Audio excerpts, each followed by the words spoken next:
বন্ধুরা চলে এলাম মায়ের দর্শন করার জন্য। তাই এখন রাস্তায় ভিড় রয়েছে, তাই তাড়াতাড়ি করছি, কেননা মায়ের দর্শন করতে গেলে তো তাড়াতাড়ি একটু যেতে হবে। অনেক দেরি হয়ে গেছে, মায়ের মন্দির বন্ধ হয়ে গেলে আর মায়ের দর্শন হবে না। কদিন ধরে এমনিতেই কী বলে সময় যখনই আসছি তখনই মায়ের দর্শন পাচ্ছি না। সেই মায়ের অন্নকূটের দিনে এসেছিলাম, আজকে এলাম, তাই দেখি আজকে মায়ের দর্শন পাই কিনা। খুব দূর হাঁটছি, ঘুমিয়ে পড়েছিলাম, দেখি মায়ের দর্শন পাই কিনা। চলো তোমাদেরকে দেখাচ্ছি।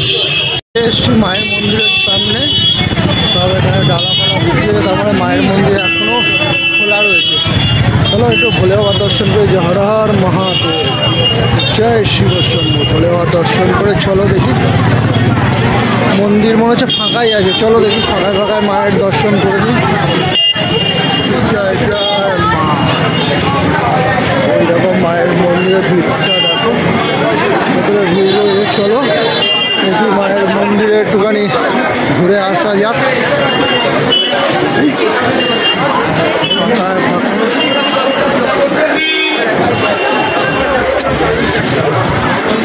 মায়ের প্রসাদ